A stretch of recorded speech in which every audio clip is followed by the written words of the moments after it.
DWৰ শেহতীয়াকৈ প্ৰকাশিত যি ফাৰ্ষ্ট প্ৰভিজনেল মেৰিট লিষ্ট, সেই মেৰিট লিষ্টত নাম থকা সকলোৱে চাকৰি পাবনে, চাকৰি নিশ্চিত নেকি, এই কথাটো আমাক বহুতে সুধিছে। আৰু একাংশৰ চিলেক্টেড এজ WR আছে, সেইটো কি, সেইটোও সুধিছে।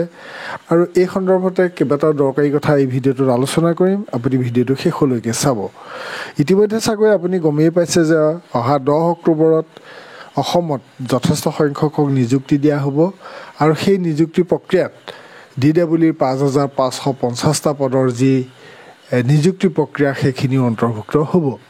এতিয়া ফাৰ্ষ্ট প্ৰভিজনেল মেৰিট লিষ্টখন যদি আপুনি চায়, তেতিয়াহ'লে দেখিব একাংশৰ উইথহেল্ড লিখিছে যদিও প্ৰায়বিলাকৰে লিখা নাই, আৰু একাংশৰ WR লিখিছে। এতিয়া WRটো হ'ল ওমেন ৰিজাৰ্ভেশ্যন। এতিয়া ওমেন ৰিজাৰ্ভেশ্যনৰ সন্দৰ্ভত মই কৈ লৈছোঁ যে ওমেন ৰিজাৰ্ভেশ্যন হ'লে কি হয়, এটা নিয়ম আছে যে যিমান সংখ্যক ওমেন সেই পোষ্টত থাকিব লাগে, যদি মেৰিট মাৰ্কত চাই যায়, যদি সিমানজন নাথাকে তেতিয়া ওমেন কম নম্বৰ হ'লেও পায়। এতিয়া উদাহৰণস্বৰূপে চাউথ চালমাৰা মানকাছৰ কথাই চাওঁ। ইয়াতে STPৰ চিৰিয়েল নাম্বাৰ 25ত আছে 54.503। এতিয়া 54.503 তলতে আছে আকৌ এইটো বেলেগ কেটেগৰীত আছে টি টাইপছত আছে আকৌ 56.476। এতিয়া এইটো ওমেন ৰিজাৰ্ভেশ্যন কেনেকৈ হ'ল, কিন্তু নম্বৰটোতো বেছি আছে, দেখিছে আপোনালোকে। তাৰ পিছৰজনো ওমেন ৰিজাৰ্ভেশ্যন আছে, আৰু তাৰ পিছৰ যিটো 3 নম্বৰত আছে টি টাইপছত 1, 2, 3, 3 নম্বৰত মেল, 1, 2 ফিমেল, 3 নম্বৰ আৰু 4 নম্বৰত মেল আছে। এতিয়া কথা হ'ল যে এইখিনিতো দেখিছে আপোনালোকে যে চিৰিয়েলকৈ গৈ আছে 56.47, তাৰপৰা 56ৰ পিছত 44, তাৰপৰা 53, তাৰপৰা 52, এনেকৈ গৈ আছে। এতিয়া যদি তাত চাউথ চালমাৰা মানকাছাত যদি টি টাইপছৰ আৰু ফিমেলে এপ্লাই কৰিলেহেঁতেন, কম নম্বৰ থকা ফিমেল হোৱা হ'লেও তাত কিন্তু চাকৰি পাই গ'লহেঁতেন। আৰু যিহেতু কেণ্ডিডেট সিমানখিনি নথকাৰ বাবে ইয়াতে আপোনালোকে আৰু এটা দেখিব, ওমেন ৰিজাৰ্ভেশ্যনত কেতিয়াবা কম নম্বৰো পাই যায়। এতিয়া মূল কথাটো হ'ল ওমেন ৰিজাৰ্ভেশ্যনটো আপুনি বুজিও পাইছে কিছু কথা। ইয়াতে একাংশৰ ওমেন ৰিজাৰ্ভেশ্যন আহি আছে, আৰু ওমেন ৰিজাৰ্ভেশ্যনত পোৱাসকলে তেওঁলোকৰ আচলতে নম্বৰ বেছি আছে যদিও তেওঁলোকে পাইছে, কম আছে যদিও পাইছে, সেইটো তেওঁলোকৰ ৰিজাৰ্ভেশ্যন হিচাপে ধৰিছে।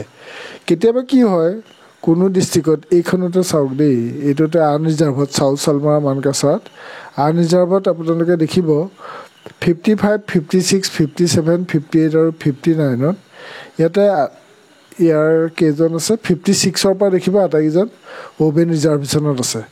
তাতে নম্বৰটো যদি চাই 60.219 আছে, তাৰ এনেকৈ ওপৰলৈ গৈ আছেগৈ।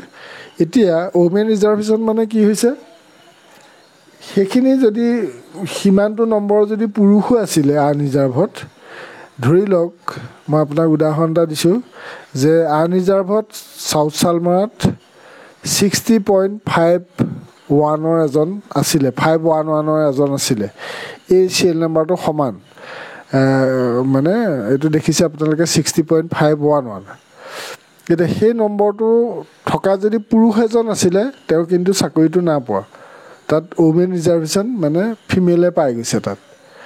তাতকৈ যদি অকণমান বেছিও আছিলে, হয়তো 60.512 আছিলে, ধৰক 511 নহয় 512 আছিলে, তেতিয়াও সেই পুৰুষজনে নাপাব পাৰে, আৰু তাতে কি হৈ যাব, ওমেন ৰিজাৰ্ভেশ্যনে পাই যাব। যিয়েই নহওক, ওমেন ৰিজাৰ্ভেশ্যনতকৈ আপোনাৰ যদি নম্বৰটো বেছি আছে, তেতিয়া আপুনি সেইটোত আপত্তি কৰিব নোৱাৰিব যে ওমেন ৰিজাৰ্ভেশ্যন যিটোত আছে সেইটো কম নম্বৰ থকায়ো পাব পাৰে।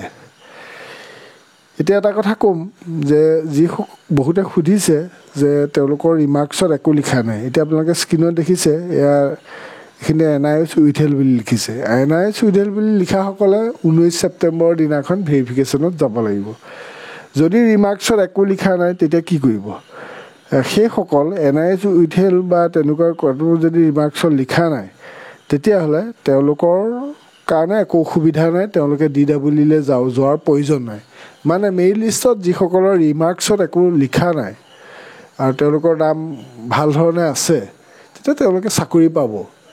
এতিয়া বহুতে সন্দেহ কৰিছে যে ইয়াত নাম আছে, আকৌ ভেৰিফিকেশ্যনত যাব লাগিব নেকি। এই তিনিটা যে ডেট দিছে, 15 তাৰিখ, 16 তাৰিখ আৰু 18 তাৰিখ, সেই 3 দিনত যাৰ নাম আছে, কোনো ধৰণৰ ৰিমাৰ্কছত লিখা নাই, তেওঁলোকক মতা নাই। মানে যাৰ গ্ৰিভেঞ্চ আছে, কিবা অভিযোগ আছে, অভিযোগ কাৰ থাকিব?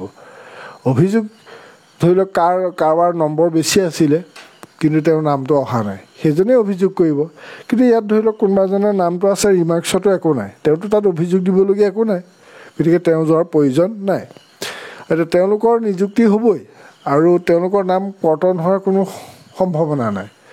আৰু নতুন নতুন নাম ইয়াত অন্তৰ্ভুক্ত হ'বহে। কেনেকৈ হ'ব? এতিয়া আপোনালোকে গম পাইছে যে CTETৰ ফাইনেল মেৰিট লিষ্ট ওলাই গ'ল, যিসকলে হাইকোৰ্ট কৰিছিল।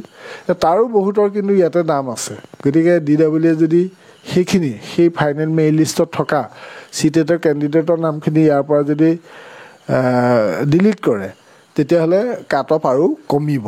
এটা কথা সেইটো। 2 নম্বৰ হ'ল যে DW ফালৰ পৰা এটা অপশ্যন ইতিমধ্যে এখন নটিচো দিছে যে যাৰ LP UP দুয়োটাতে নাম আছে, গতিকে সেইসকলে এটা অপশ্যন চিলেক্ট কৰিবৰ কাৰণে সেইটো সুবিধা দিব। ইতিমধ্যে নটিচ ওলাইছে, লিংকটো অৱশ্যে খোলা নাই, 2 দিনৰ পিছতে খুলিবই। গতিকে তেতিয়াও কিছু সংখ্যকৰ নাম কমি যাব। আৰু GT PGTটো বহুতৰ কিন্তু মানে চাকৰি পাবলগীয়া লোকো ইয়াতে আছে। গতিকে সেইসকলৰ নাম অৱশ্যে এতিয়া কৰ্তন কৰাটো এতিয়াই নিশ্চিত নহয়, সেইটো যিহেতু বিভাগটো বেলেগ হয়, এইটো এলিমেণ্টাৰী এডুকেশ্যন নহয়। গতিকে ছেকেণ্ডেৰী এডুকেশ্যনৰ লগত ইয়াতে তাতো ফাইনেল মেৰিট লিষ্ট এতিয়ালৈকে হোৱা নাই। গতিকে তেনেধৰণে যদি নামখিনি ইয়াতে অভাৰলেপিংটো যদি নিয়ন্ত্ৰণ কৰিবলৈ আমাৰ গোটেই শিক্ষা বিভাগ যদি একত্ৰিত প্ৰচেষ্টাৰে কাম কৰে, তেতিয়া নিশ্চয় কাট অফ আৰু কমিব।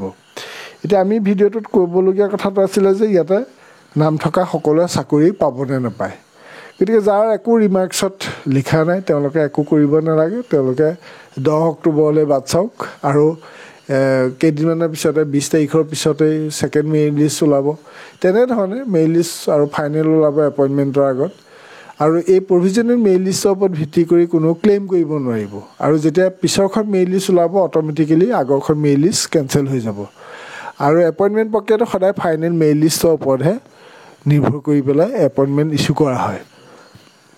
তথাপি যাৰ নাম ইয়াতে নাই, সেই সম্পৰ্কত আমি ভিডিঅ'ত প্ৰস্তুত কৰিছোঁ। তেওঁলোকে নিজৰ ফাৰ্ষ্ট প্ৰিফাৰেঞ্চ ডিষ্ট্ৰিক্ট অনুযায়ী গ্ৰিভেঞ্চ দিবৰ কাৰণে 15 তাৰিখ, 16 তাৰিখ আৰু 18 তাৰিখে যাব। আৰু যিসকল NIS উইথহেল্ড বা ডকুমেণ্টছ ভেৰিফিকেশ্যনটো পেণ্ডিঙত আছে বা অকল উইথহেল্ড বুলি আছে, তেওঁলোকৰ কাৰণে 19 ছেপ্টেম্বৰ দিনটো ধাৰ্য কৰিছে DWয়ে। এতিয়া এই কথাখিনি আমি বিশেষকৈ ক'লোঁ যে বহুতে আমাক সুধিও আছিলে